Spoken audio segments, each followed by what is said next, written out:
Использовать ли колонки при езде на электротранспорте? Эта тема частично изложена мной в прошлом выпуске и вызвала весьма неоднозначную реакцию. Поэтому, если не смотрели, начните просмотр с него. Ссылочка тут. А мы начинаем.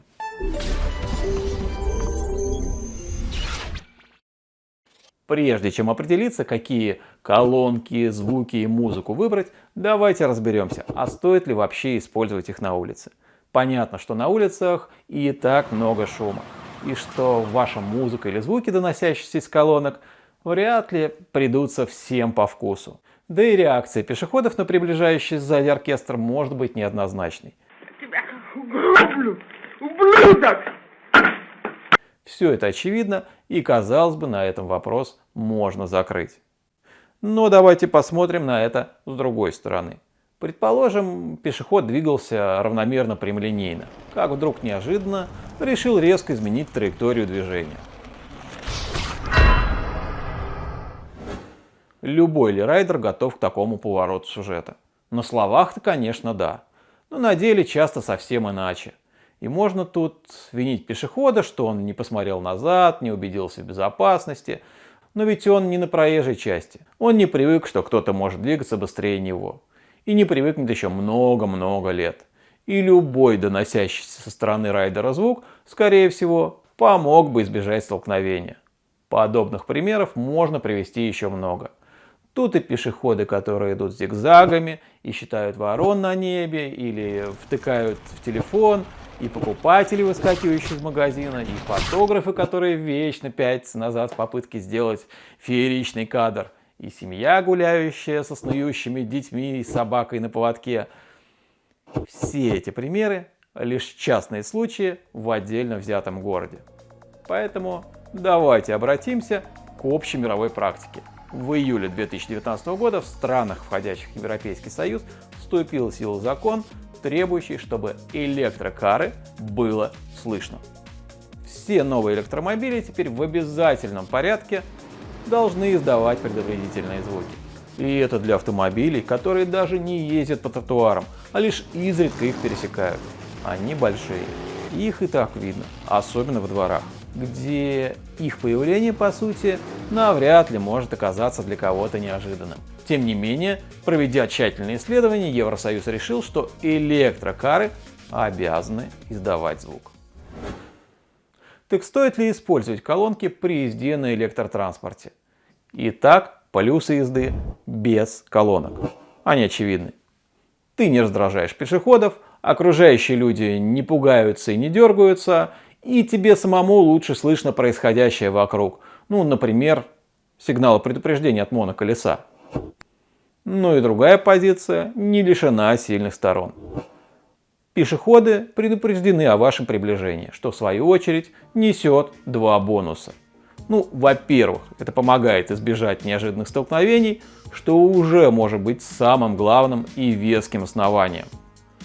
Во-вторых, пешеходы будут вас слышать и, как правило, предоставят возможность проехать или обогнать в случае необходимости. Ну и, конечно же, для всех меломанов ехать с музыкой — это просто кайфово. Как вы видите, ситуация не совсем однозначная. И окончательное решение будет зависеть от ряда факторов. От манеры езды, от опыта эксплуатации, от ширины тротуара, от плотности потока пешеходов и ряда других нюансов. Поэтому пусть каждый решает сам, стоит ему использовать звуковой шум или нет. И прежде чем я поделюсь своим опытом использования музыки и звуков на электротранспорте, справедливости ради, я должен отметить, что большинство опытных райдеров предпочитает ездить в режиме невидимки, без лишнего шума лавируя между пешеходами и, по возможности, никак не привлекая к себе внимания. Но этот метод требует необходимого опыта, четкого контроля скорости и обстановки в целом. Лично я каждый раз перед выходом из дома спрашиваю себя, как я буду чувствовать себя увереннее и как мне будет комфортнее. И довольно часто я выбираю ехать со звуком. И сейчас позвольте поделиться моим опытом. Для того, чтобы пешеходы не подпрыгивали от неожиданности, когда проезжаешь мимо, хорошо бы, чтобы колонка была направлена вперед. И в этом случае звук для них будет нарастать более равномерно.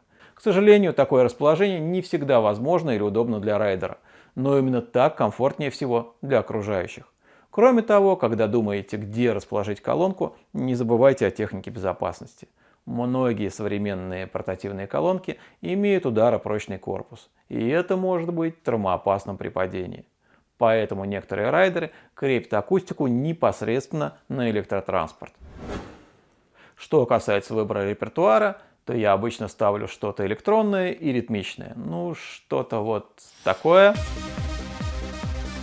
Или вот такое. На моей практике такая музыка является весьма нейтральной и обычно не вызывает негативной реакции окружающих. Я отлично понимаю, что никто не обязан слушать мою музыку.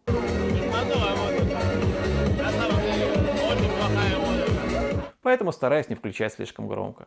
Но, конечно же, есть исключения. Например, «Катюша» на День Победы или «В лесу родилась елочка» на Новый год вызывают восторженную реакцию практически всех без исключения. В прошлом выпуске я также рассказывал, что иногда пользуюсь либо записанным звуком мотоцикла, ссылку для скачивания я приложу в описании, либо программой EUC World, которая способна подстраивать этот звук под скорость. И если к музыке иногда можно встретить скептическое отношение, то к звуку мотоцикла народ относится нейтрально или с юмором. Впрочем, если включить его темной ночью на полную громкость, то могут и через забор сигануть. Ну или вас перебросить, если они сильнее. Отсюда и вопрос, когда не стоит пользоваться звуковым сопровождением. И тут вроде все очевидно. Понятно, что вечером или ночью, особенно в спальном районе, музыка неуместна вовсе. Также при виде детской коляски стоит заблаговременно полностью убавить ее. И, конечно же, останавливаясь на светофоре с другими людьми, также разумно приглушить звук в колонках или просто его выключить. Именно поэтому регулировка громкости должна быть всегда под рукой. Как вариант, можно использовать кнопку пауза.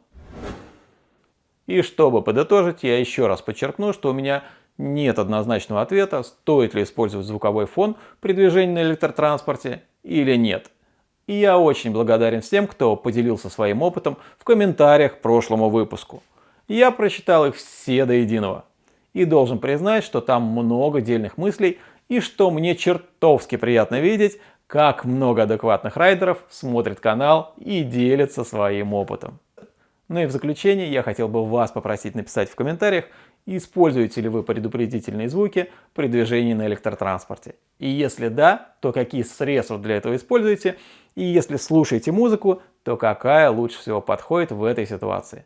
Ну или наоборот, какая больше всего раздражает прохожих, если у вас есть такой опыт. К сожалению, в этот выпуск не вошло обещанного рассказа про встроенные динамики, про наушники и портативные колонки, но я непременно сделаю это в следующем выпуске, который выйдет уже менее чем через неделю. Анатолич, чертово колесо, увидимся!